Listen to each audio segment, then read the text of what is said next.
Hello, I'm Rusty Noakes, And I'm Amy Noakes. and we're here again, number 2 of Purity is the New Sexy. And we're here to talk about why purity is the new sexy, talk about porn addiction, sexual addiction, and just some things that really a lot of people are not talking about. So we're kind of weird and crazy in that way. I used to be an addict for a long, long time, almost 30 years, pretty much 30 years, and no more. And life is good. And we just want to talk about it because we know for a fact that there are a lot more people out there, just like me, just like you were, that are stuck and really, really want a way out, but just don't know how. And so today we're going to talk about accountability and why it's important, why I encourage you to get accountability. Like I said, I was in addiction for almost 30 years with pornography and alcohol, other things too. But when it comes to the sex thing, first of all, if you're a guy, you need to know that you're not alone. For the longest time, I knew that I was not the only one with a problem. I knew that this type of addiction existed. But I thought mine was probably different or somehow special or, something. And I just didn't want to talk about it. For me, it was very intimidating to talk about. It's not something that normal people talk about. We don't talk about our lustful thoughts and the ways that we act out on them. It's kind of, Taboo. Yeah, and right. So, Especially in the church. And that's the thing. That's why it's so hard to really get people to engage and talk about it. I think there's a lot of people that are just scared that they want to come out of the shadows. They want to get engaged. If they just knew that they could do it in a way that was like safe, private, confidential. But that's what it's going to take. So for me and for most of the people that I know and that I've helped, it absolutely takes a community. It takes a brotherhood. If you could fix it on your own, if you could stop on your own, if you could try harder, you would have already done it. And I tried everything there was to try, and nothing was working until the day came that I did go to a group of guys, thanks to this one, who brought home a little invitation to a group of guys, weird guys that get together and talk about porn and masturbation and all kinds of fun stuff like that. And so here I go in this room, and I discovered for the first time that I am not alone. I'm not alone. And there are safety in numbers. Surely you've had the experience, and have you had the experience like just connecting with a group of ladies and just feeling that fellowship and that common bond? Yeah, of course. The thing about it is that, when you're trying to do it alone, you're already in a secret sin. You're already, you're alone. You're a loner, and you're trying everything you can to do it, but you also continue to fail and beat yourself up. So here's the thing.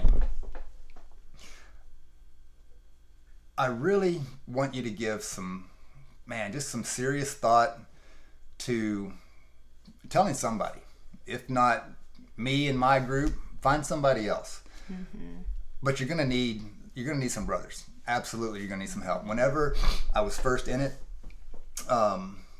just think about whenever you're having these thoughts that drive you to act out, and you know what they are for you. They're different for different people, but the root of the matter is we've got some kind of obsessive thought that overpowers our mind.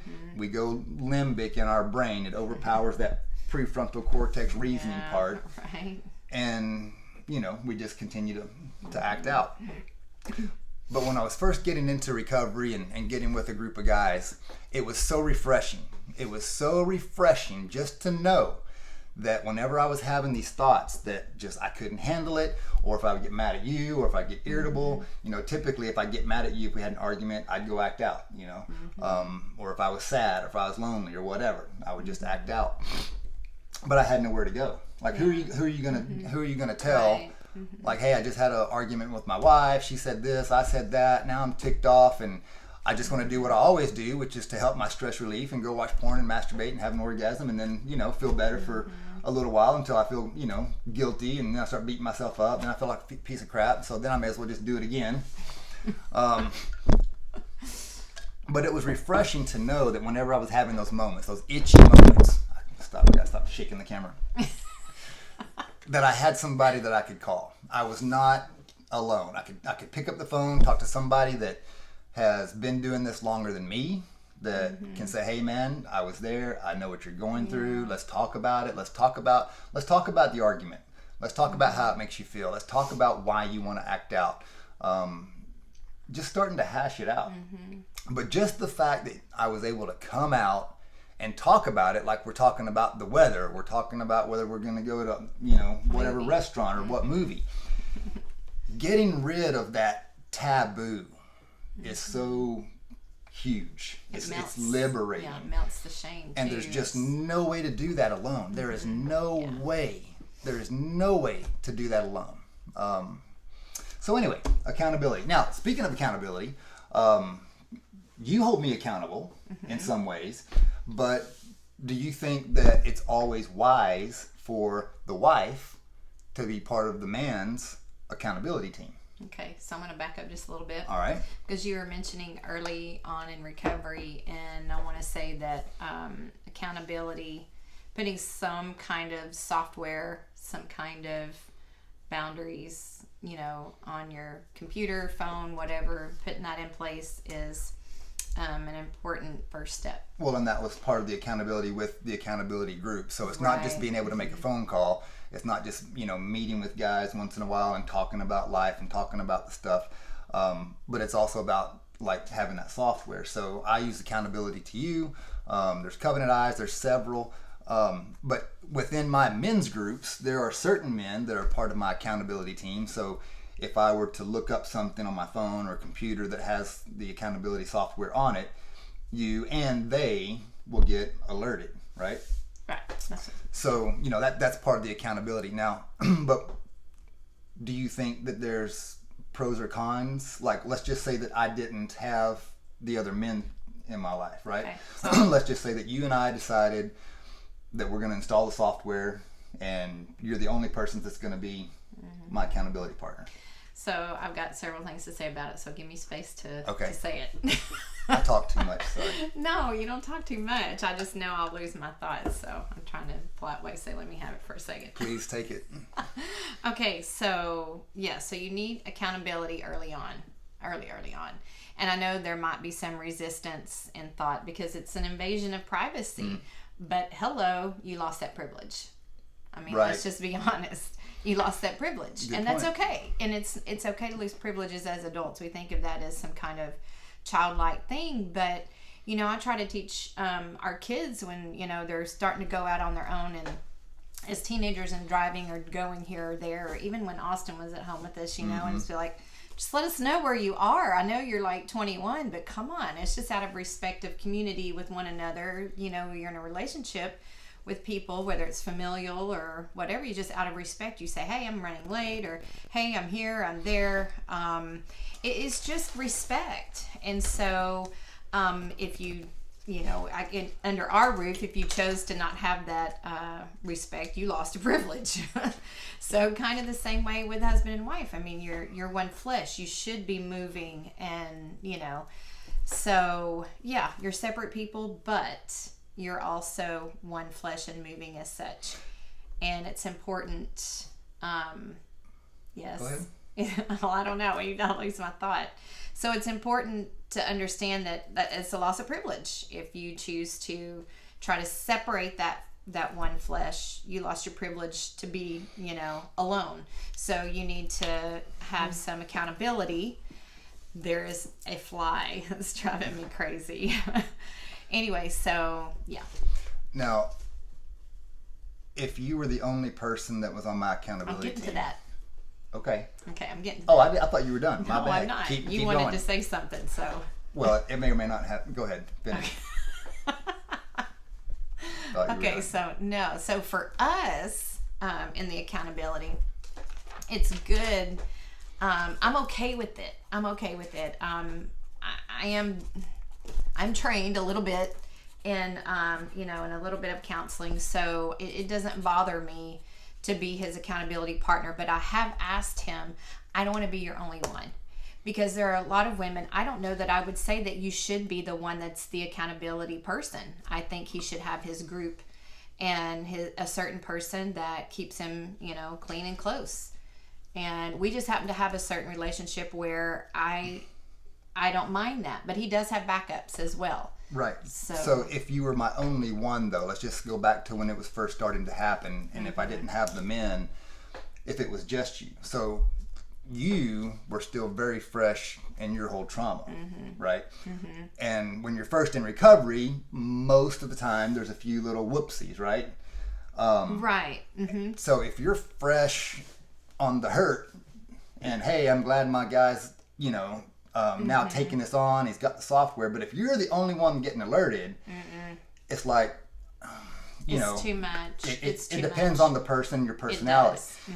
So the thing about the guys is that, whenever I get an alert from one of my guys that I'm their accountability partner, think about it. Like, would you want the wife like, oh my gosh, I got this alert, and it starts a fight, starts a what are you thinking? I thought you, versus a guy like, hey bro, I just got an alert. Are you okay? You know what I mean? I don't really have a whole lot of emotion in it. I do because I care, but I'm not as emotionally involved as if it were much more objective.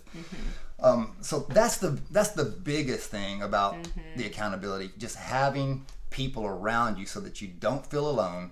You've got a safe place to go, somewhere besides the mate that you've been beating up and traumatizing and hurting and freaking out, Well, I would suggest, for us, it's very unique, really, for me to be accountability partner. And I think wives move into that role much later on, like several years into recovery. But for us, it's just a little bit different. I've just known for so long, it's not been that full-on disclosure. Well, you kind of had disclosure along the way. I kind of had it, which sometimes that's worse. It just all depends on how it shakes out. But for us, it was working okay. I do remember asking you, at one point, can you please have somebody else on here too? Because I remember, certain things would pop up, on my phone. I'm at work. I'm like, whoa, what is this? And it would just kind of shake me to my core a little bit. So I strongly advise wives to not be the accountability partner early on. Let the men in the group do their thing. But that's why you need the men in the group, and that's why you need a group. You've got to have a group, I promise you. So you want to talk a little bit about boundaries and red flags. Did you want to hit on that now? Yes, I think... and tie it into the accountability, and let's kind of wrap it up because we're close to 15 minutes and we don't go too long. So I guess what I wanted to touch on that is, well, what if my man doesn't want accountability software on his phone? What if my man doesn't want to, okay, he's in the group is pushing, there's something I know, like with Conquer, you sign, what's it called? It's called something. Well, there's every commitment week. To change. Yes, commitment to change. Okay, so you sign that every week, and I know that's part of your commitment is accountability. Right. And so, but it's still, God gave us free will. So it's still your free will to not do the accountability, that portion of it. But it's so important, and so important that I think as wives, we should have severe boundaries in place that are, no, you may not come home today. If you choose not to have software on your phone, software on the computer, if you're going to group, if you're making you're trying to do the thing, but you're not wanting to do this, that's a huge piece. That's a red flag. That's saying you're really not in this recovery. So either you need to take a few steps back and say, okay, I need to get in this thing, full on, or I need to not. And I think wives can help with that. I think if we have more strict boundaries in place that say, I'm sorry, but this is a consequence if you choose not to have accountability on your phone. I don't have to be your accountability partner. I don't want to, but someone else in your group needs to, and that just needs to be part of our agreement. And sometimes, ladies, you may get a really harsh pushback. You may even be threatened with a divorce or something crazy like that. But I would still hold to my boundaries because, like when you're addicted, people kind of act like children. very immature. And so whenever you give them a rule, or you say, okay, here's my boundaries, here's this thing, they pitch a fit, right? Mm-hmm. So you tell your kid, no, you can't have chocolate for dinner. You got to have, and they just, okay, no, you can have chocolate after. I hope YouTube freezes it right when you did for the little screenshot of our video. I hope they freeze it right there.